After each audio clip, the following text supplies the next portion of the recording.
Did you see the latest news from Uber, of all things? Do you have Uber in? Yeah. Yeah. And honestly, I don't know what you guys think about that. I have no issues with that.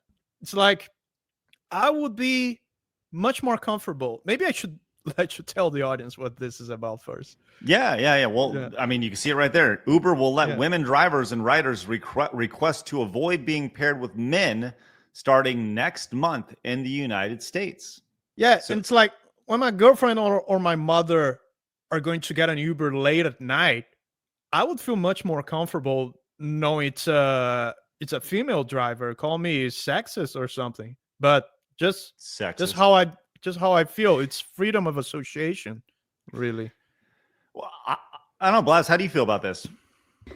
I'm very split on this. On one hand, I absolutely agree with Dan because let's be real. There's been a lot of stories that men would just kidnap their Uber customer and kill, rape, all these other horrible things, right? So on one hand, I'm like, this isn't so bad because we can't fix society, shout out. But also, it seems very, very sexist as well because you're literally just like basing someone solely on sex. And I find that a bit discriminatory because we're supposed to be going in the opposite direction. But we also do have this huge problem where people are being kidnapped and things like that. I'm like, well, you can't really fix this. So I don't really know. I'm very split on this.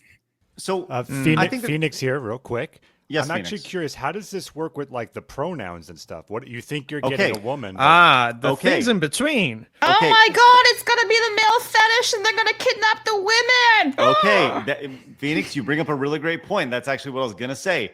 Ironically, this is rolling out in Los Angeles, in San Francisco, right? Yeah. The beacons where no one has a gender. Yeah, where people have no idea what a woman is, anyways.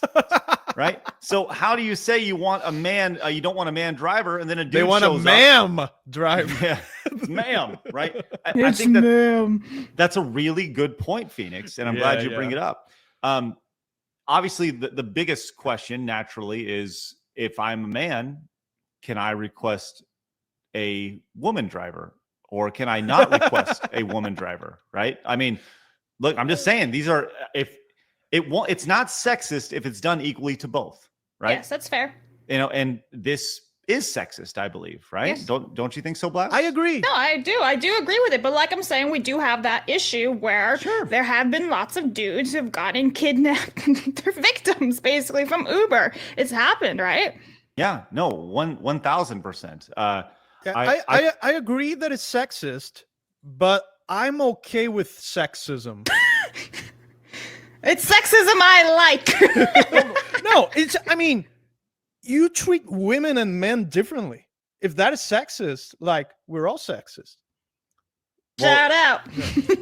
Okay, so this person points this out. This is Michael Knowles over next. Says, sure, most importantly, can men request to avoid being paired with female drivers? And this guy says, yeah, doesn't this violate the equal protection clause? Yeah, as I'm saying, doesn't that go against everything that they've been putting in place? Right. Hey, Mr. Grock, what civil statute would be violated if I were a business that refused service You're not to sharing someone it, by the way. Oh, I'm not. Here we go. Hey, Mr. Grock, what civil statute would I be violated if I were a business that refused service to someone based on sex alone? Grock says, in the U.S., refusing service based solely on sex could violate state anti-discrimination laws in public accommodations, which often includes sex as a protected class. Federally, Title II of the Civil Rights Act of 1965 does not cover sex. The Equal Protection Clause applies to government actions, not private businesses. Uber's policy may face challenges on similar grounds. So, yeah, this is this is interesting. It's like, this is rough. That kind of legislation is rough because imagine you go to I don't know, you go to a beauty salon to get a Brazilian haircut down there. You know, like your wife goes there to do that, and it's like there's a man there that's gonna do that to her. Wouldn't you prefer if you were a girl? Yes. So yes. Is that illegal? I mean, so that's actually something that's happened. So a transgender woman came into a wax place. I believe it was in Canada.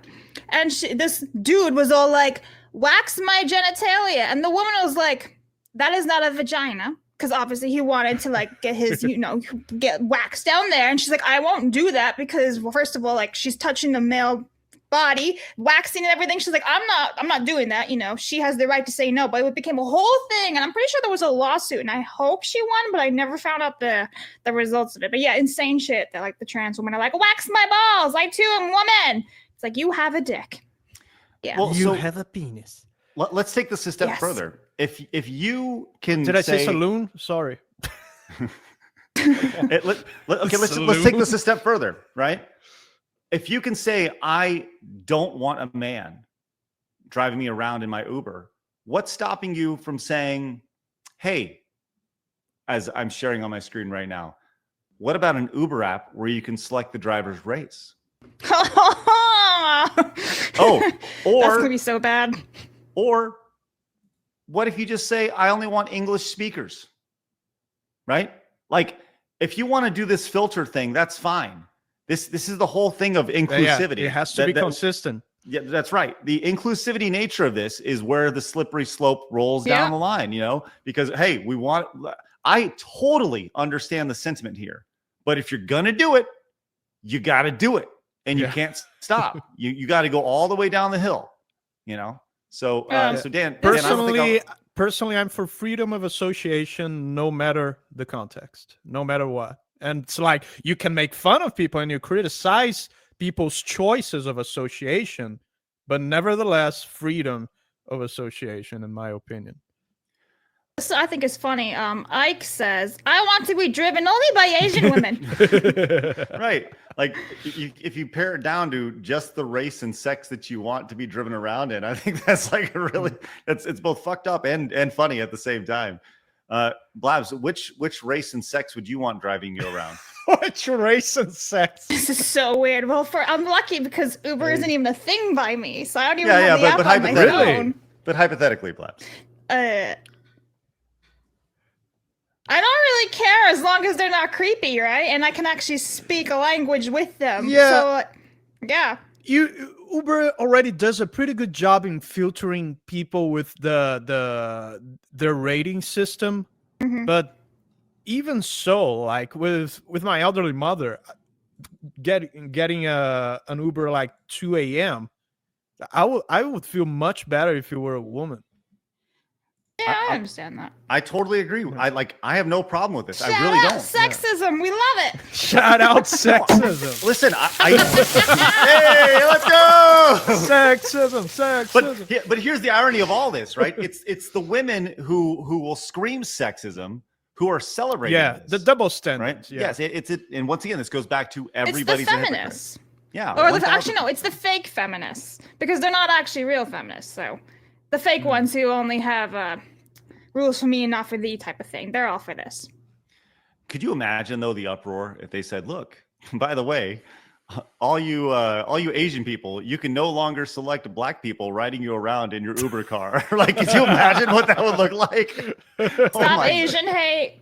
My gosh, that'd be amazing. So, well, we'll see what happens with Uber here and where this all goes, because I'm sure this is quite the slippery slope for them. Good luck with that, Uber. Damn. All right. I got another video for you right here for you to check out.